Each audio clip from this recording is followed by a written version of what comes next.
नमस्कार दोस्तों, आइए सुनते हैं मुंशी प्रेमचंद्र की कहानी बासी भात में खुदा का साझा। दीनानाथ ने घर आकर गौरी से कहा, मुझे एक कार्यालय में 50 रुपये की नौकरी मिल गई है। तो गौरी खिल उठी। देवताओं में उसकी आस्था और भी दृढ़ हो गई। इधर 1 साल से बुरा हाल था, न कोई रोजी न रोजगार। घर में जो थोड़े बहुत गहने थे वह बिक चुके थे। मकान का किराया सिर पर चढ़ा हुआ था। जिन मित्रों से कर्ज मिल सकता था सबसे ले चुके थे। साल भर का बच्चा दूध के लिए बिलख रहा था। एक वक्त का भोजन मिलता तो दूसरे जून की चिंता होती। तकाजों के मारे बेचारे दीनानाथ को घर से निकलना मुश्किल था। घर से निकला नहीं कि चारों ओर से चित्कार मच जाती।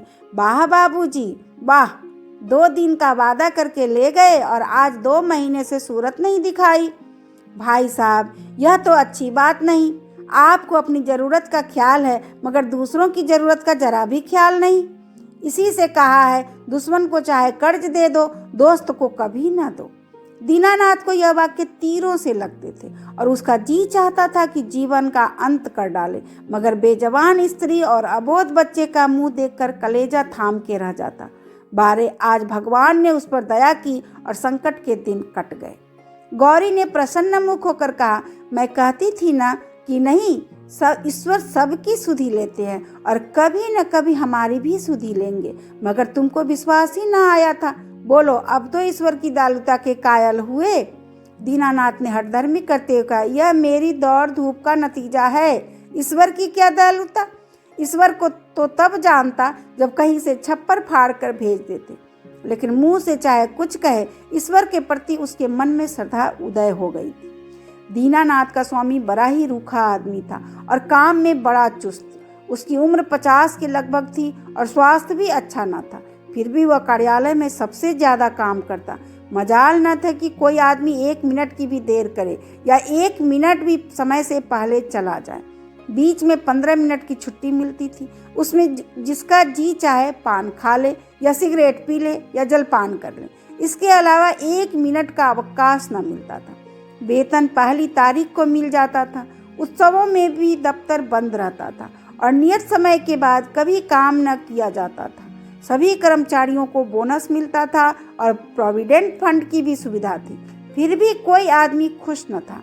काम या समय की पाबंदी की किसी को शिकायत न थी। शिकायत थी केवल स्वामी के शुष्क व्यवहार की। कितना ही जी लगाकर काम करो, कितना ही प्राण दे दो, पर उसके बदले धन्यवाद का एक शब्द भी न मिलता था। कर्मचारियों में और कोई संतुष्ट हो या न हो, दीनानाथ को स्वामी से कोई शिकायत न थी। वह घुर्कियां और फटकार पाकर भी शायद उतने ही परिश्रम से काम करता था।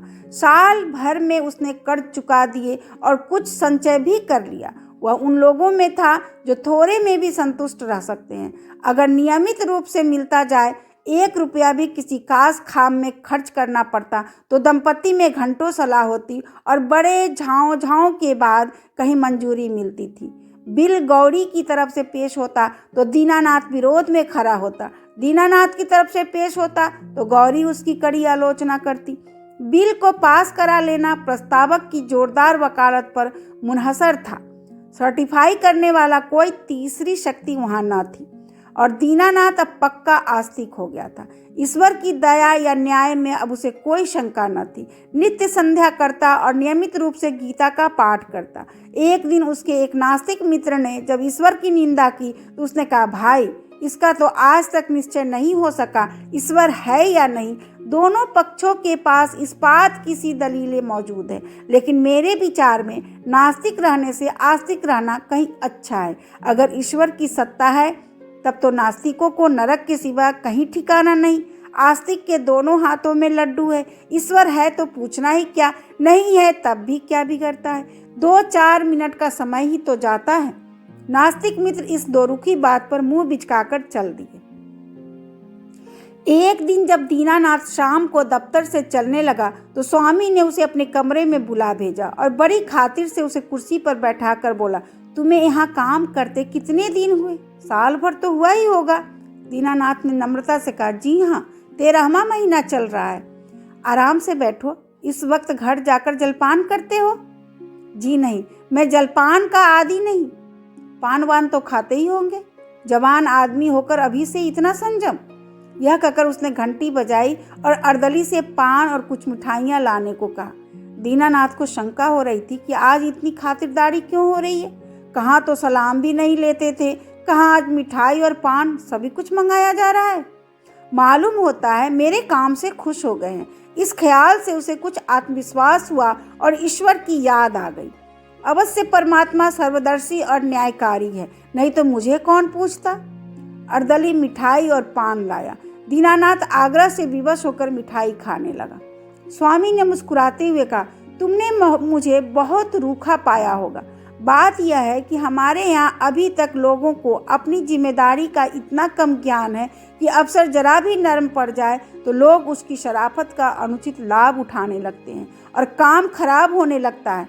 कुछ ऐसे भाग्यशाली हैं जो नौकरों से हेल मेल भी रखते हैं, उनमें हंसते बोलते भी हैं, फिर भी नौकर नहीं बिगड़ते, बल्कि और भी दिल लगाकर काम करते हैं। मुझ में वह कला नहीं है, इसलिए मैं अपने आदमियों से कुछ अलग अलग रहना ही अच्छा समझता हूँ और अब तक मुझे इस नीति से कोई हानि भी नहीं हुई है। लेकिन मैं आदमियों का रंग ढंग देखता रहता हूँ और सबको परखता रहा हूँ। मैंने तुम्हारे विषय में जो मत स्थिर किया है वह यह है कि तुम वफादार हो और मैं तुम्हारे ऊपर विश्वास कर सकता हूँ। इसलिए मैं तुम्हें ज़्यादा जिम्मेदारी का काम देना चाहता हूँ, जहाँ तुम्हें खुद बहुत कम काम करना पड़ेगा, केवल निगरानी करनी पड़ेगी। तुम्हारे वेतन में 50 रुपये की और तरक्की हो जाएगी। मुझे विश्वास है तुमने अब तक जितनी तनदेही से काम किया है उससे भी ज़्यादा तनदेही से आगे करोगे। दीनानाथ की आंखों में आंसू भर आए और कंठ की मिठाई कुछ नमकीन हो गई। जी में आया स्वामी के चरणों पर सिर रख दे और कहे, आपकी सेवा के लिए मेरी जान हाजिर है। आपने मेरा जो सम्मान बढ़ाया है मैं उसे निभाने में कोई कसर न उठा रखूंगा। लेकिन स्वर कांप रहा था और वह केवल कृतज्ञता भरी आंखों से देख कर रह गया। सेठ जी ने एक मोटा सा लेजर निकालते हुए कहा, मैं एक ऐसे काम में तुम्हारी मदद चाहता हूँ जिस पर इस कार्यालय का सारा भविष्य टिका हुआ है। इतने आदमियों में मैंने केवल तुम्ही को विश्वास योग्य समझा है और मुझे आशा है कि तुम मुझे निराश न करोगे। यह पिछले साल का लेजर है और इसमें कुछ ऐसी रकमें दर्ज हो गई है जिनके अनुसार कंपनी की कई हजार लाभ होता है। लेकिन तुम जानते हो हम कई महीनों से घाटे पर काम कर रहे हैं।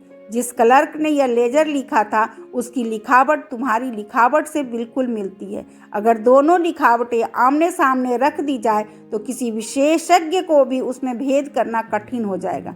मैं चाहता हूँ तुम लेजर में एक पृष्ठ फिर से लिखकर जोड़ दो और उसी नंबर का पृष्ठ उसमें से निकाल लो। मैंने पृष्ठ का नंबर छपवा लिया है, एक दफ्तरी भी ठीक कर लिया है जो रात भर में लेजर की जिल्दबंदी कर देगा। किसी को पता तक न चलेगा। जरूरत सिर्फ यह है कि तुम अपनी कलम से उस पृष्ठ की नकल कर दो। दीनानाथ ने शंका की, जब उस पृष्ठ की नकल ही करनी है तो उसे निकालने की क्या जरूरत है? सेठ जी हंसे, तो क्या तुम समझते हो उस पृष्ठ की हूबहू नकल करनी होगी? मैं कुछ रकमों में परिवर्तन कर दूंगा। मैं तुम्हें विश्वास दिलाता हूं कि मैं केवल कार्यालय की भलाई के ख्याल से यह कार्रवाई कर रहा हूं।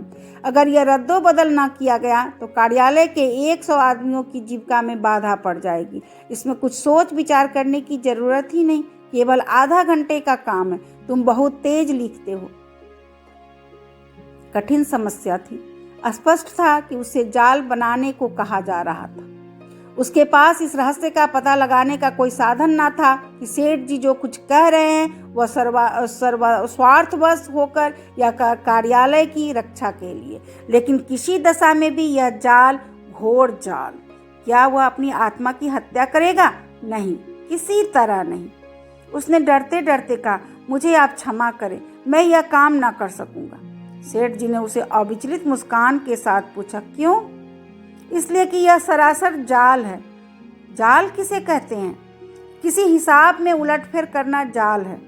लेकिन उस उलटफेर से 100 आदमियों की जीविका बनी रहे तो इस दशा में भी वह जाल है। कंपनी की असली हालत कुछ और है, कागजी हालत कुछ और। अगर वह तब्दीली न की गई तो तुरंत कई हजार रुपये नफ़े के देने पड़ जाएंगे और नतीजा यह होगा कि कंपनी का दिवाला हो जाएगा और सारे आदमियों को घर बैठना पड़ेगा। मैं नहीं चाहता कि थोड़े से मालदार हिस्सेदारों के लिए इतने गरीबों का खून किया जाए। परोपकार के लिए कुछ जाल भी करना पड़े तो वह आत्मा की हत्या नहीं है। दीनानाथ को कोई जवाब न सूझा। अगर सेठ जी का कहना सच है और इस जाल से 100 आदमियों की रोजी बनी रहे तो वास्तव में वह जाल नहीं, कठोर कर्तव्य है। अगर आत्मा की हत्या होती भी हो तो 100 आदमियों की रक्षा के लिए उसकी परवाह न करनी चाहिए। लेकिन नैतिक समाधान हो जाए और अपनी रक्षा का विचार आया। बोला, लेकिन कहीं मामला खुल गया तो मैं मिट जाऊंगा। 14 साल के लिए काले पानी भेज दिया जाऊंगा। सेठ ने जोर से कहा मारा, अगर मामला खुल गया तो तुम ना फंसोगे, मैं फंसूंगा। तुम साफ इनकार कर सकते हो, लिखावट तो पकड़ी जाएगी। पता ही कैसे चलेगा कि कौन पृष्ठ बदल गया? लिखावट तो एक सी है। दीनानाथ परास्त हो गया। उसी वक्त उस पृष्ठ की नकल करने लगा। फिर भी दीनानाथ के मन में चोर पैदा हुआ था। गौरी से इस विषय में वह एक शब्द भी न कह सका। 1 महीने के बाद उसकी तरक्की हुई। 100 रुपये मिलने लगे, 200 बोनस के भी मिले।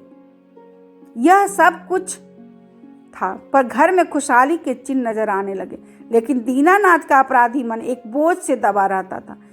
जिन दलीलों से सेठ जी ने उसकी जुबान बंद कर दी थी, उन दलीलों से गौरी को संतुष्ट कर सकने का उसे विश्वास न था।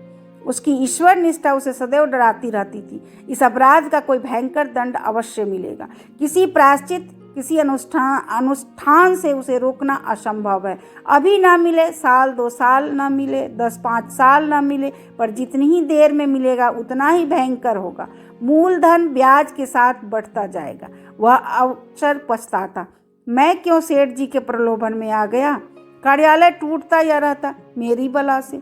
आदमियों की रोजी जाती या रहती, मेरी बला से। मुझे तो यह प्राण पीड़ा ही ना होती। लेकिन अब तो जो कुछ होना था हो चुका और दंड अवश्य मिलेगा। इस शंका ने उसके जीवन का उत्साह, आनंद और माधुर्य सब कुछ हर लिया। मलेरिया फैला हुआ था। बच्चे को ज्वर आया। दीनानाथ के प्राण नहों में समा गए। दंड का विधान आ पहुंचा। कहाँ जाए, क्या करे, जैसी बुद्धि भ्रष्ट हो गई। गौरी ने कहा, जाकर कोई दवा लाओ या किसी डॉक्टर को दिखा दो। 3 दिन तो हो गए। दीनानाथ ने चिंतित मन से कहा, हाँ जाता हूँ, लेकिन मुझे बड़ा भय लग रहा है। भय की कौन सी बात है? बेबात की बात मुंह से निकालते हो। आजकल किसे ज्वर नहीं आता? ईश्वर इतना निर्दयी क्यों है? ईश्वर निर्दयी है पापियों के लिए। हमने किसका क्या हर लिया है? ईश्वर पापियों को कभी क्षमा नहीं करता। पापियों को दंड न मिले तो संसार में अनर्थ हो जाए, लेकिन आदमी ऐसे काम भी तो करता है जो एक दृष्टि से पाप हो सकते हैं, दूसरी दृष्टि से पुण्य। मैं नहीं समझी। मान लो मेरे झूठ बोलने से किसी की जान बचती हो तो क्या वह पाप है? मैं तो समझती हूँ ऐसा झूठ पुण्य है। तो जिस पाप से मनुष्य का कल्याण हो वह पुण्य है, और क्या। दीनानाथ की अमंगल शंका थोड़ी देर के लिए दूर हो गई। डॉक्टर को बुला लाया, इलाज शुरू किया। बालक 1 सप्ताह में चंगा हो गया, मगर थोड़े दिन बाद वह खुद बीमार पड़ा। वह अवश्य ही ईश्वरीय दंड है और वह बच नहीं सकता। साधारण मलेरिया ज्वर पर था, पर दीनानाथ की दंड कल्पना ने उसे सन्निपात का रूप दे दिया। ज्वर में नशे की हालत की तरह यूं भी कल्पना शक्ति तीव्र हो जाती है। पहले केवल मनोगत शंका थी, वह भीष्म सत्य बन गई। कल्पना ने यमदूत रच डाले, उनके भाले और गदाएं रच डाली, नरक का अग्नि कुंड दहका दिया। डॉक्टर की एक घूंट दवा, 1000 मन की गदा की आवाज और आग के उबलते हुए समुद्र के दाह पर क्या असर करती? दीनानाथ मिथ्यावादी न था, पुराणों की रहस्यमय कल्पनाओं में उसे विश्वास न था। नहीं, वह बुद्धिवादी था और ईश्वर में तभी उसे विश्वास आया जब उसकी तर्क बुद्धि कायल हो गई। लेकिन ईश्वर के साथ उसकी दया भी आई, उसका दंड भी आया। दया ने उसे रोजी दी, मान दिया। ईश्वर की दया न होती तो शायद वह भूखों मर जाता, लेकिन भूखों मरना अग्नि कुंड में ढकेल दिए जाने से कहीं सरल था, खेल था। दंड भावना जन्म जन्मांतरों के संस्कार से ऐसी बददुमुल हो गई थी मानो उसकी बुद्धि की, उसकी आत्मा का एक अंग हो गई हो। उसका तर्कवाद और बुद्धिवाद इन मनवंतरों के जमे हुए संस्कार पर समुद्र की ऊंची लहरों की भांति आता था, पर एक क्षण में उन्हें जलमग्न करके फिर लौट जाता था और वह पर्वत ज्यों का त्यों अचल खड़ा रह जाता था। जिंदगी बाकी थी, बच गया। ताकत आते ही दफ्तर जाने लगा। एक दिन गौरी बोली, जिन दिनों तुम बीमार थे और एक दिन तुम्हारी हालत बहुत नाजुक हो गई थी तो मैंने भगवान से कहा था कि यह अच्छे हो जाएंगे तो 50 ब्राह्मणों को भोजन कराऊंगी। दूसरे ही दिन से तुम्हारी हालत सुधरने लगी। ईश्वर ने मेरी विनती सुन ली। उसकी दया न हो जाती तो मुझे कहीं भीख मांगने मिलती। आज बाजार से सामान ले आओ तो मनौती पूरी कर दूं। 50 ब्राह्मण न्योते जाएंगे तो 100 अवश्य आएंगे। 50 कंगले भी समझ ले और मित्र में 20-25 निकल ही आएंगे। 200 आदमियों का डोल है। मैं सामग्रियों की सूची लिख देती हूँ। दीनानाथ ने माथा सिकोड़ कर कहा, तुम समझती हो मैं भगवान की दया से अच्छा हुआ? और कैसे अच्छे हुए? अच्छा हुआ इसलिए कि जिंदगी बाकी थी। ऐसी बातें न करो, मनौती पूरी करनी होगी। कभी नहीं, मैं भगवान को दयालु नहीं समझता। और क्या भगवान निर्दयी है? उससे बड़ा निर्दयी कोई संसार में न होगा, जो अपने रचे हुए खिलौने को उनकी भूलों और बेवकूफ़ियों की सजा अग्निकुंड में ढकेल कर दे। वह भगवान दयालु नहीं हो सकता। भगवान जितना दयालु है उससे असंख्य गुना निर्दयी है, और ऐसे भगवान की कल्पना से मुझे घृणा होती है। प्रेम सबसे बड़ी शक्ति कही गई है। विचारवानों ने प्रेम को ही जीवन की और संसार की सबसे बड़ी विभूति मानी है। व्यवहार में न सही, आदर्श में प्रेम ही हमारे जीवन का सत्य है। मगर तुम्हारा ईश्वर दंड भय से सृष्टि का संचालन करता है, फिर उसमें और मनुष्य में क्या फर्क हुआ? ऐसे ईश्वर की उपासना मैं नहीं करना चाहता, नहीं कर सकता। जो मोटे हैं उनके लिए ईश्वर दयालु होगा, क्योंकि वे दुनिया को लूटते हैं। हम जैसों को तो ईश्वर की दया कहीं नजर नहीं आती। हाँ, भय पग पग पर खड़ा घूरा करता है। यह मत करो नहीं तो ईश्वर दंड देगा, वह मत करो नहीं तो ईश्वर दंड देगा। प्रेम से शासन करना मानवता है, आतंक से शासन करना बर्बरता है। आतंकवादी ईश्वर से तो ईश्वर का न रहना ही अच्छा है। उसे हृदय से निकाल कर मैं उसकी दया और दंड दोनों से मुक्त हो जाना चाहता हूँ। एक कठोर दंड वर्षों के प्रेम को मिट्टी में मिला देता है। मैं तुम्हारे ऊपर बराबर जान देता रहता हूँ, लेकिन किसी दिन डंडा लेकर पीट चलूँ तो तुम मेरी सूरत न देखोगी। ऐसे आतंकमय दंडमय जीवन के लिए मैं ईश्वर का एहसान नहीं लेना चाहता। बासी भात में खुदा के साझे की जरूरत नहीं। अगर तुमने ओज भोज पर जोर दिया तो मैं जहर खा लूंगा। गौरी उसके मुंह की ओर भयातुर नेत्रों से ताकती रह गई। अभी आप सुन रहे थे बासी भात में खुदा का साजा। धन्यवाद।